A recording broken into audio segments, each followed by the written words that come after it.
All right, so we've got some really interesting material to dive into today. Yeah. Something I think we all take for granted. We all kind of think we understand it. It's gravity. Hmm. But we're not talking about like physics class gravity, Yeah. apples falling from trees. Right. We're going deep, like deep dive into the metaphysical understanding of gravity, Okay. and specifically the concept of spiritual gravity Oh, right. as it's laid out in the Law of One. Interesting. So we're going to explore how this concept connects to the idea of the ultimate journey back to the creator. Back to source. Back to source, exactly. Yeah. I'm really intrigued by this whole idea of spiritual gravity because it kind of asks us to look at this, like you said, this fundamental force Yeah. in a whole new way, right? It's Yeah. not just about mass attracting mass. It's Yeah, like there's this deeper meaning tied into our spiritual longing exactly. and our evolution as beings. And to really illustrate this point, you know, the source material that you sent over Hmm. uses this incredible analogy, Oh, yeah. the black hole. I mean, just think about it. In session 29, Mhm. Ra actually says, the black hole is the physical complex manifestation of this spiritual or metaphysical state. Whoa, hold on a sec. Right. That's a huge statement. It's a huge statement. So this incredibly dense point in space where nothing can escape Right. is actually a physical representation of a spiritual reality. Yeah, let that sink in for a minute. Yeah. Wow, that's really profound. It is. To think that something so absolute and powerful in the physical realm Mm-hmm. could actually be a reflection of something deeper, something metaphysical, you know? Yeah. It really challenges our whole perception of what's real. Okay, so let's break this down a little bit. Let's unpack this idea of spiritual gravity. Okay. What exactly is it? So according to Ra, it's described as the pressing towards the inner light love, the seeking towards the spiral line of light which progresses towards the creator. Okay, so there's a few things to unpack there. Yeah. First, the language itself is interesting, right? It's not this downward pull. Right. It's this pressing inward and seeking upward. Exactly. It's not about being tethered to something. It's about yearning. It's like this intrinsic urge within everything, to return to unity. Like a homing instinct. Like the universe has a homing instinct. Yeah, exactly. It's like a magnetism at the soul level, drawing us back to the source. It's kind of like that feeling we get sometimes, like a Yeah. sense of calling, Yeah.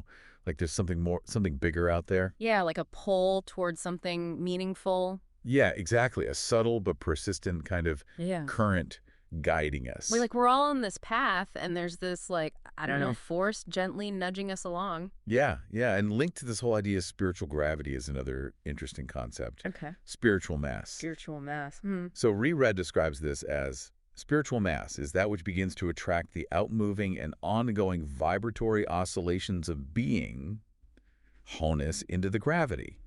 Speaking in a spiritual sense, well, of the great central sun. Okay, that's a mouthful. Yeah. It's a lot to digest, but I think the key here is that unlike physical mass, Okay. spiritual mass isn't about size or density, Right. In the material world, it's not about that. It's something deeper. It's something deeper. It's something that grows as we evolve spiritually. I see. And the source material even suggests that it's built through our experiences, Ah. through our capacity for love and our pursuit of knowledge. So the more we learn, the Yeah. more we love, Yeah. the more the spiritual mass grows. Exactly. It's like the essence our souls gather Okay. as we move through life. I like that. It's like soul gravity. Yeah, soul The gravity. more we align ourselves with love and wisdom, the stronger that pull inward becomes. Exactly. And this brings us back to that black hole analogy. Oh, yeah. So Rasha states, and this is a big one, when all of creation has reached a spiritual gravitational mass of sufficient nature, the entire creation infinitely coalesces much as you consider the black hole, with its conditions of infinitely great mass at the 0 point. Right. So the idea is that the entire cosmos could eventually reach this critical mass, Mm-hmm. the spiritual mass. Like a tipping point. Yeah, and then like a black hole collapse back into unity. It's mind-boggling. Yes, Think yeah. about the entire universe being drawn back to a single point. It makes you wonder about the life cycle of stars. Yeah. They collapse into these black holes. Mhm. Is that a physical echo of this grand spiritual journey? Like a microcosm of the macrocosm. Yeah, and is the singularity at the heart of a black hole Yeah. a cosmic mirror reflecting the ultimate unity of everything? It's a breathtaking thought. It really is. And, in session 40, Ray offers another really interesting perspective. Okay. They say that the blackness we associate with a black hole Mhm. isn't actually an absence of light.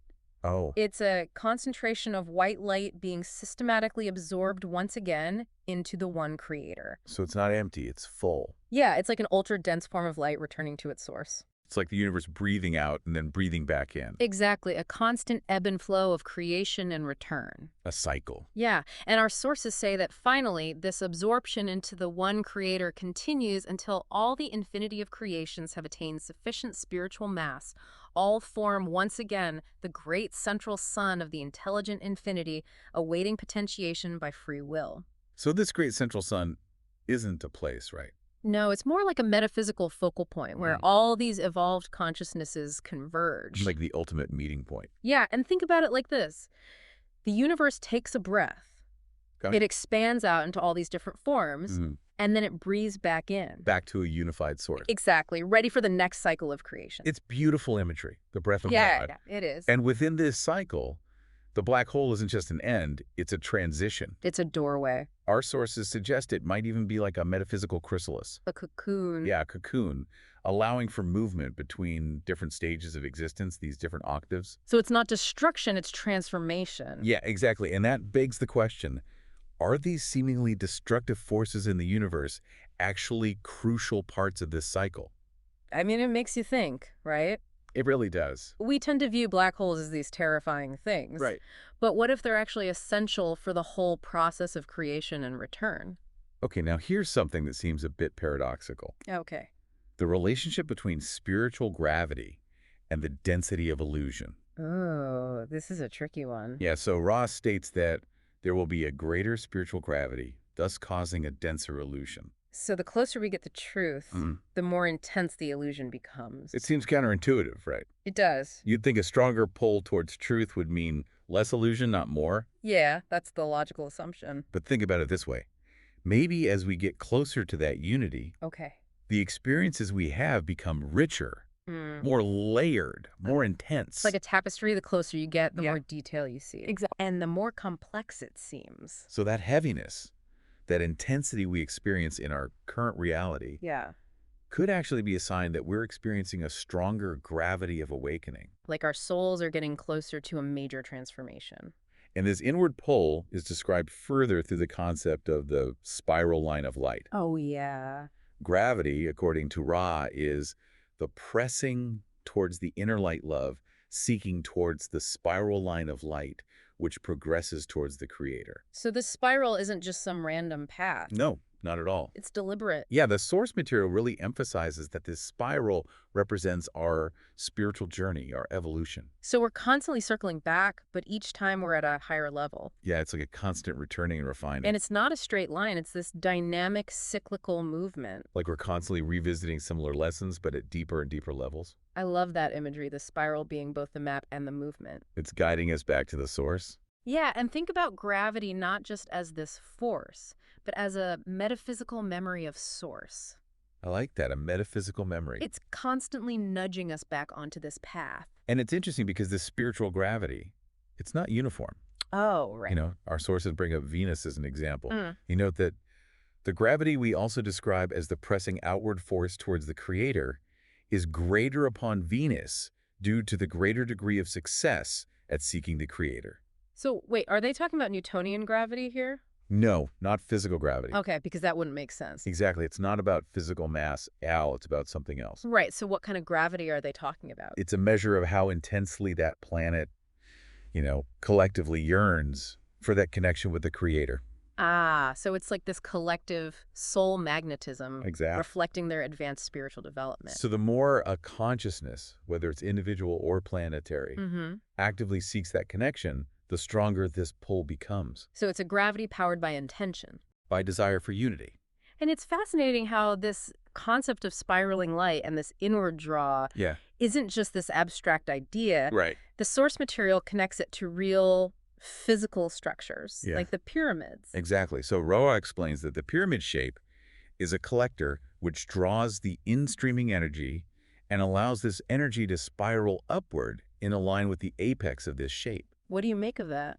It's as if the pyramid is like this amplifier. Okay. It's focusing and directing this spiritual light into this coherent spiral. It's like a physical manifestation of that inward pull. Yeah, but directed upward. It's harnessing that metaphysical force like a black hole in reverse. Exactly. And that upward spiraling light, the source material describes it as that which reaches toward the source of love and light. It reminds me of our own internal energy systems. Yes, the chakra system. Exactly, where energy rises from the base and activates each center as it moves upwards. And this rising energy, it has a specific name, right? The Kundalini. The Kundalini. Yeah, it's described as the meeting point of these inner and outer energies, Right. moving up through these energy centers. And the awakened Kundalini is like this inner black hole, See? drawing all our experiences and energies towards wholeness. It's pulling everything together. It is. And then there's the indigo ray. Oh, yes, a crucial gateway. Rhea tells us that the indigo ray is the gateway to intelligent infinity, bringing intelligent energy through. So where does that fit into all of this? Well, imagine it like a portal, Okay. a merging point between our individual consciousness Mm-hmm. and this universal intelligence. This is where that inward pull we've been talking about Exactly. allows us to connect directly to the source. To intelligent infinity. And the indigo ray, you could think of it as the soul's singularity, Oh, okay. a metaphysical black hole, where our individual light merges back with the universal light. And what happens when we make that connection? Well, our sources describe the experience of touching intelligent infinity as the ultimate realization of this spiritual gravity. They say, when the positive adept touches intelligent infinity from within, this is the most powerful of connections, the microcosm with the macrocosm. So the individual becomes the universe. Yeah, it's like this ultimate merging, It's the culmination of all that seeking, the end point of all that Uh-huh. spiraling light. where the individual recognizes its unity with all of existence. And this return, it's not instant. Right. Our sources explain that the transition of the octave is a process which may be seen to enter into timelessness of unimaginable nature. It's like stepping outside of time. It's a shift beyond our normal perception, It's like a pause between breaths on a cosmic scale. a moment of pure stillness between universes. And this timeless transition is facilitated by this spiritual gravity. And as consciousness evolves through these octaves, our sources say that in seventh density, there's this increasing spiritual mass leading to that final compaction back to the one creator. It's the ultimate destination of that inward pull. And from that stillness, a new cycle begins. Right, a new logos is formed. New dimensions, and the whole process starts all over again. It's an endless dance. It really is. So as we wrap up this deep dive, Yeah.